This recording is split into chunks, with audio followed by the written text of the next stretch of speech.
선물로 주시네.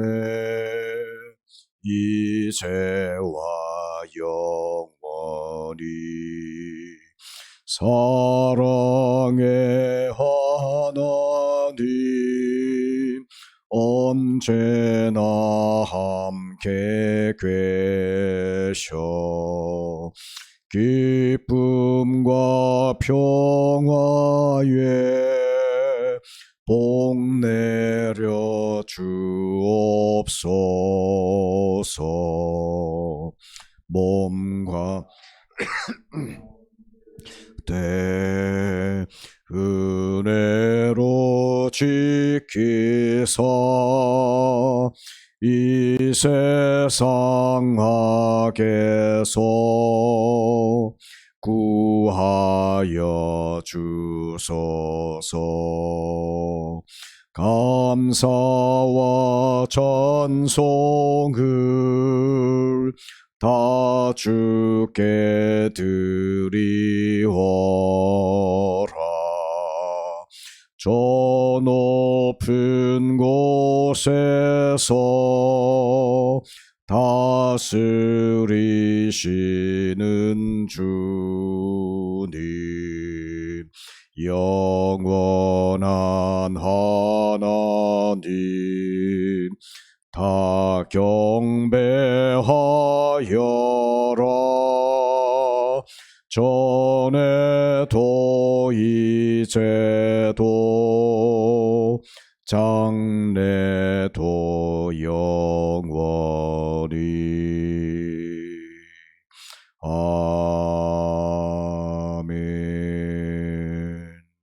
아멘. 아멘. 창조주 하나님을 찬양하는 대표적인 찬송입니다. 하나님 말씀 우리 함께 나누겠습니다. 사도행전 17장 16절에서 34절 말씀 되겠습니다. 오늘의 큐틴 본문 사도행전 17장 16절입니다. 신약성경 217페이지 되겠습니다. 바울이 아데네에서 그들을 기다리다가 그 성에 우상이 가득한 것을 보고 마음에 격분하여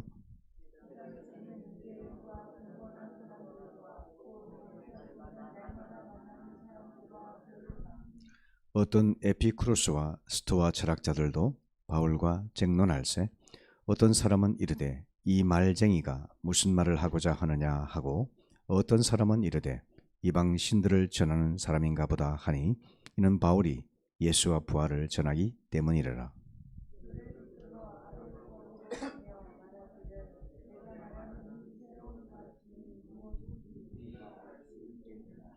내가 어떤 이상한 것을 우리 귀에 들려주니 그 무슨 뜻인지 알고자 하노라 하니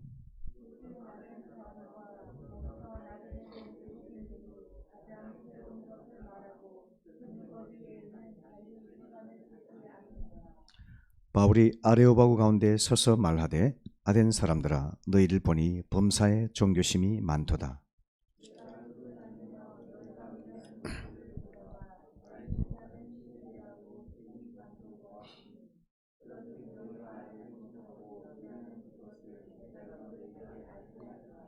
우주와 그 가운데 있는 만물을 지으신 하나님께서는 천지의 주제시니 손으로 지은 전에 계시지 아니하시고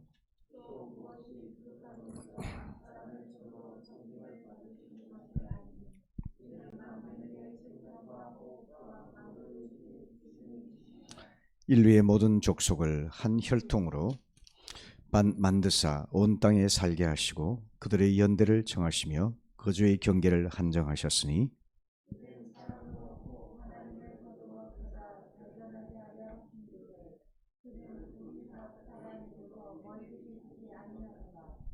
우리가 그를 힘입어 살며 기동하며 존재하느니라. 너희 신중 어떤 사람들의 말과 같이 우리가 그의 소생이라 하니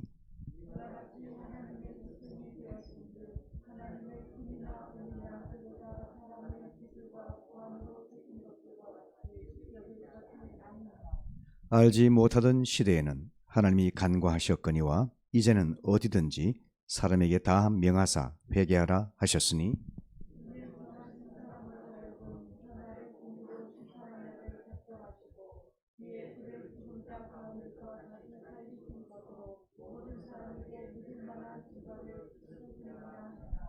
그들이 죽은 자의 부활을 듣고 어떤 사람은 조롱도 하고 어떤 사람은 이 일에 대하여 내 말을 다시 듣겠다 하니 함께 읽겠습니다. 몇 사람이 그를 가까이하여 믿으니 그 중에는 아레오바고 관리 디오누시오와 다말이라는 여자와 또 다른 사람들도 있었더라. 아멘, 아멘, 아멘. 네, 우리가 어제 큐틴 본문에서는요, 사도 바울 일행이 데살로니가에서 복음을 전하고 또 그 다음에는 베레아에서 복음을 전한 기사가 있습니다. 대부분 바울 일행이 선교 여행을 할 때는요, 하나의 연결고리 또는 다리와 같은 역할을 하는 곳을 방문하게 됐는데 그게 바로 회당입니다. 회당은 성전이 파괴되고 또 유대인들이 전 세계 곳곳으로 흩어져 생활할 때에 그들의 신앙을 묶어주고 생활을 묶어주던 중심 역할을 하던 것이 바로 회당입니다. 시나고그라 그러죠. 시나고그.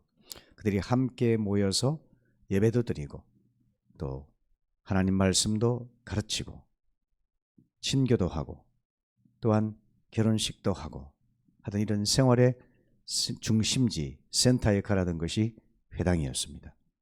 그래서 사도 바울도 유대인들의 회당을 방문해서 유대인들에게 여러분들이 배우고 그리고 고대하던 그 메시아가 바로 십자가에 죽으시고 부활하신 예수 그리스도시다. 이와 같이 이제 논리적으로 설득하고 또 성령의 능력으로 그들이 굴복하여 믿게 인도했던 것이죠. 이와 같이 이제 하다가 이제 베리아에서 바울을 인도하는 사람들이 15절을 보시게 되면요, 바울을 인도하는 사람들이 그를 데리고 아덴까지 이르러 그에게서 실라와 디모데를 자기에게로 속히 오게 하라는 명령을 받고 떠나니라 이렇게 말씀합니다. 이 말은 뭐냐면 이제 바울의 선교 여행의 안내자가 되었던 사람들이 그를 아덴, 지금으로 보면 아테네가 되죠. 아덴까지 인도를 한 다음에 실라와 디모데를 바울에게로 속히 보내달라고 하는 명을 받고 이제 바울을 내려두고 떠난 것입니다. 그렇게 본다면은 지금 바울은 어쩌면 그 선교 여행의 동반자가 되었던 실라와 디모데도 없는 상황이니까요. 거의 혼자 있다시피 한 그런 외로운 여정이었을 겁니다. 그런데 이 바울이 정말 대단한 사람이라고 느껴지는 것이요. 바울은 겁이 없어요. 그의 동반자였던 실라와 디모데가 지금 함께 있질 않지 않습니까? 그럼 얼마나 외롭고 두려울 수 있겠어요. 낯선 곳인데. 그런데 아덴에 도착하자마자 그곳에서 도시 곳곳에 우상이 가득한 것을 보고 분노했다 그랬거든요. 16절을 보시면 격분했다 그랬습니다. 단순히 분노가 아니고요. 아주 분노를 극하게 느꼈다는 거죠. 물론 이것은 거룩한 분노죠. 그 사람들을 미워하는 것이 아니라 그들이 헛된 우상 숭배에 빠져 있는 그런 어리석음을 보고서 거룩한 분노를 느낀 것이죠. 그래서 그가 어떻게 합니까? 회당을 찾아가지고는 유대인들과 변론을 하고 또 시장터에서는 사람들과 만나서 그들과 함께 변론을 하면서 우리가 헛된 우상을 버리고 영원토록 살아계신 우리의 창조주 하나님을 섬겨야 된다. 이런 이야기를 하는 것이죠. 그들이 토론했던 대상 가운데는 18절 말씀을 보시게 되면 에피쿠로스와 스토아 철학자들도 있다 그러지 않습니까? 우리가 학교 다닐 때 에피쿠로스 학파에 대해서도 들어봤죠. 쾌락주의죠. 스토아 철학은 금욕주의죠. 서로 대립되는 이런 철학자들도 아테네에서 활동을 하고 있었던 것이죠. 그래서 그들과도 쟁론을 합니다. 그런데 사도 바울이 단순히 성경만 아는 사람이 아니었거든요. 그는 당대의 철학도 흡수를 하고 그리고 성경 전체를 관통하는 성경 지식과 함께 철학을 다 섭렵하고 있었기 때문에 그들과 쟁론을 하는데 18절 후반부를 보게 되면은 이 말쟁이가 무슨 말을 하고자 하느냐 하고 이런 표현을 쓰잖아요. 그러니까 그 에피쿠로스나 스토아 철학자들도 이 사람을 말쟁이라 할 만큼 아주 뛰어난 언변과 그리고 사상을 갖고 있었던 것을 알 수가 있는 거죠.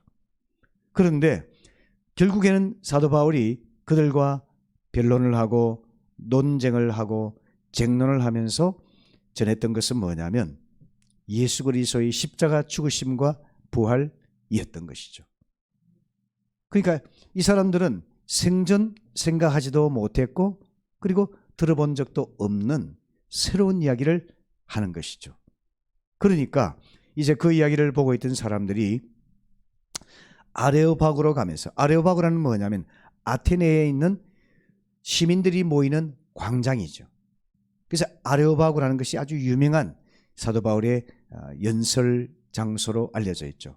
흔히 신학자들이 아레오파고 연설 또는 아레오파고 설교라고 말할 때는 당대의 사상과 철학을 바탕으로 해서 이 모든 철학과 사상의 절정이요 완성이 바로 예수 그리스도시다 라고 논리적으로 했던 연설 또는 설교가 아레오파고 설교다 또는 연설이다, 이렇게 우리가 생각할 수가 있겠습니다. 여기서 이제 사도 바울이 아레오파고에서 지금 혼자 있어요. 낯선 곳에 가 있습니다. 자기 편은 아무도 없어요. 그런데 사도 바울은 아무도 두려워하지 않는 거죠. 이 사람은 완전히 복음에 미친 사람인 거죠. 얼마나 멋진 사람입니까? 돌에 맞아서 죽는 줄 알았는데 깨어나자마자 복음을 전하고 저는 이 사도행전을 지금 우리가 묵상하면서 막 제 마음이 막 이렇게 막 흥분되고 막 이렇게 막 몸이 그냥 들썩들썩하는 것을 느낍니다. 제가 10대, 20대 때도 그런 느낌을 하지 못했는데 요즘 오히려 이 나이에 대해서 오히려 더 이렇게 느낌을 보면서 정말 하나님 말씀은 참 다양한 것 같습니다. 지금 이렇게 제가 이 마음이 다시 이렇게 더 새롭게 느껴진 걸 보면 참 신기하죠. 동일한 말씀인데도 느낌이 다른 것입니다. 근데 사도 바울이 어느 누구도 두려워하지 아니하고 담대하게 아레오파고에서 설교를 하는데요. 그 설교 내용들이 뭐냐면 대략 이런 내용들입니다. 자, 여러분들은 참 종교성이 많은 사람들입니다. 그래서 늘 사상을 추구하고 또 소위 요즘들 흔히 말하면 얼리 어답터인 거죠. 그 최신 유행들을 빨리 흡수해서 자기 것으로 삼는 이런 성향을 가진 사람들이 아덴 사람들이었던 것이죠. 그러면서 그들을 칭찬하는 것입니다. 여러분들은 최신 유행을 잘 받아들이는군요. 또 여러분들은 종교성이 강해서 도시 곳곳에 여러분들이 신들을 섬기고 그리고 아주 경건하게 정성껏 신을 예배하는 것을 보니까 참 훌륭합니다. 그런데 여러분들이 보니까 알지 못하는 신에게라고 이렇게 표시를 해놓고 거기 알지 못하는 신에게 예배를 드리는데요. 참 안타깝습니다. 그런 이야기를 하는 겁니다. 왜냐하면 우리가 아는 분에게 예배를 드리고 아는 분을 우리가 공경해야 되잖아요. 우리 부모님도 아닌데, 예를 들어서 제가 우리 부모님도 아닌데 엉뚱한 분한테 효도를 하고 엉뚱한 분을 섬기고 하면 그게 뭐가 되겠습니까? 우리 부모님이 섭섭하시잖아요. 하나님도 마찬가지죠. 여러분, 알지 못하는 신에게 여러분이 온갖 정성을 다 기르고 계신데 여러분들이 알지 못하는 그 신이 사실은 하나님이십니다. 이렇게 말하는 거죠. 하나님은 여러분들이 생각하는 것처럼 무슨 돌에다 새기고 물건에다 새기고 또 어떤 다른 어떤 무엇에다가 우리가 그분을 섬기면서 예배하는 그런 것이 아니고요. 창조주 하나님은 어떤 물건에 제한되지도 않으시고 공간에 제한되지 않으시고 인간의 손으로 섬김을 받고 하시는 분이 아니십니다. 오히려 그분은 온 세상을 창조하셨고 온 세상을 주관하고 계시고 그리고 사람들 주위에 늘 계시면서 그들의 존재의 근원이 되는 분입니다. 이렇게 말하고 본문을 보시게 되면요, 사도 바울이 이렇게 말을 하고 있거든요. 그분은 25절 말씀 보시게 되면은 무엇이 부족한 것처럼 사람의 손으로 섬김을 받으시는 것도 아니고 만민에게 생명과 호흡과 만물을 친히 주신다. 이렇게 말씀하고 계세요. 그리고 그들의 하나님의 존재의 파운데이션이 된다는 말이에요. 존재의 바탕이 된다는 거죠. 우리가 살고 활동하고 일하는 모든 생각하는 모든 것에 어떤 생명과 능력을 주시는 분이 누구냐 하면은 창조주 하나님이십니다. 우리가 그분을 28절 보세요. 우리가 그를 힘입어 살며 기동하며 존재하느니라. 이렇게 막 우리가 살고 활동하고 존재하는 것도 우리 생명의 원천이신 그 창조주 하나님께서 우리를 지지해 주시기 때문에 도와주시기 때문에 우리가 살 수가 있는 것입니다. 이렇게 말을 하는 거죠. 그러면서 옛날 시대에는 사람들이 그저 어리석게 또는 순수한 열심으로 우상을 섬기고 알지 못하는 신에게 예배를 드리고 제사를 하는 것들을 하나님이 용납해 주셨지만 이제는 창조주 하나님께서 어떻게 하나님을 섬길 수 있는지를 분명히 보여주셨습니다. 그게 뭐냐면 십자가와 부활입니다. 이렇게 말하는 겁니다. 십자가를 통해서 인간의 근본적인 문제가 죄의 문제인 것을 지적해 주셨고 죄인들에 의해서 죄 없는 예수님께서 피 흘려 죽으셨지만 하나님께서 그를 무덤에 두지 아니하시고 사흘 만에 다시 살리셔서 죄에 대한 정복, 마귀에 대한 정복, 그리고 이제 인류에 대한 영원한 구원의 소망을 허락해 주셨습니다. 그렇기 때문에 이제는 우리가 핑계할 수가 없습니다. 이 예수님의 부활은 모든 세상 사람들이 헛된 의상을 버리고 창조주 하나님을 섬길 수 있는 증거가 됩니다. 이렇게 말을 하는 거죠. 그러니까 이게 31절이 굉장히 중요한 말씀이에요. 31절 보세요. 정하신 사람으로 하여금 천하를 공의로 심판할 날을 작정하시고 이에 그를 죽은 자 가운데서 다시 살리신 것으로 모든 사람에게 믿을 만한 증거를 주셨음이니라. 자, 예수를 믿고 창조주 하나님을 예배할 수 있는 근거가 뭐냐라고 말했을 때 그것은 예수님을 부활시키신 그 사건에 있다는 겁니다. 예수의 부활이 키라고 하는 겁니다.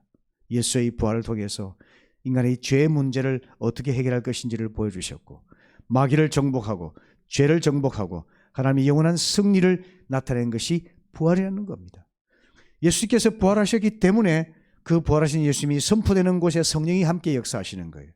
성령이 역사하시기 때문에 하나의 신앙생활이 종교생활이 아니고 하나의 지적 활동이 아니고 하나의 문화가 아니고 하나의 생활 관습이 아니라 생명이라는 겁니다. 하나님의 생명을 만나고 하나님의 생명을 접함으로 인해서 우리가 새 생명으로 변화되고 이제 하나님의 거룩하신 성품을 담고 하나님의 거룩하신 뜻을 따라 순종하는 사람으로 변화될 수가 있습니다. 이것이야말로 인류의 소망입니다. 이것이야말로 우리가 참으로 하나님을 믿을 수 있는 진정한 증거입니다. 이렇게 말을 하는 거죠. 여러분, 우리가 부활을 증거하면 교회는 살아납니다.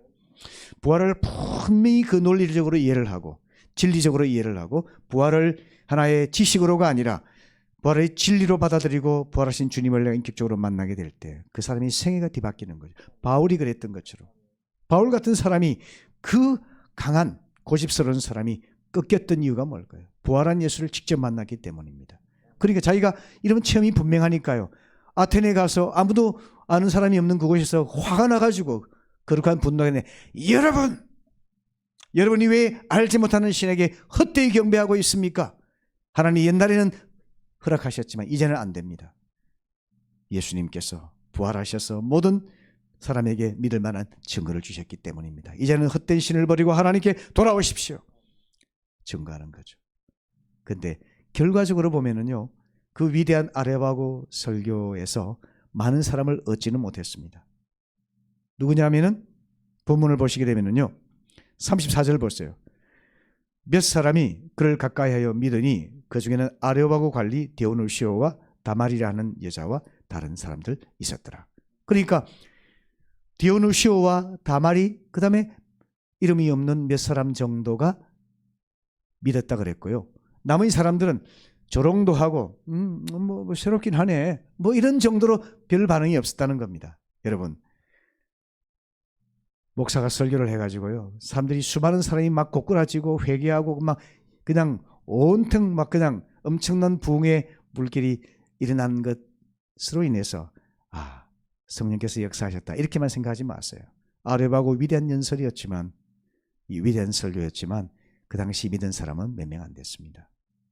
그래서 우리는 결과에 치중하지 말고요. 우리가 얼마나 복음의 진리에 합당한가, 복음의 진리를 올바로 증거하고 있고 복음의 진리에 맞게 살아가고 있는가, 이게 중요하죠. 모든 결과는 주님께 맡기면 되는 거죠. 나는 순종하고 주님은 결과를 책임지시는 겁니다.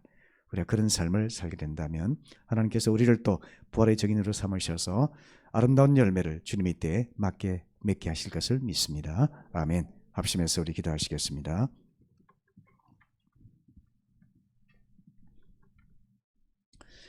코로나가 종식되고 학교와 일터가 정상화되도록 다시 계속 기도해 주시기를 바라고요. 두 번째, 공예배, 교육기관 예배가 회복될 수 있도록 기도해 주십시오. 여전히 우리 젊은 엄마 아빠들이 거의 못 와요. 우리가 도전하고, 이제 제가 8월 중순부터 9월 말까지 한 달 반 동안 열심히 신방을 하려고 합니다.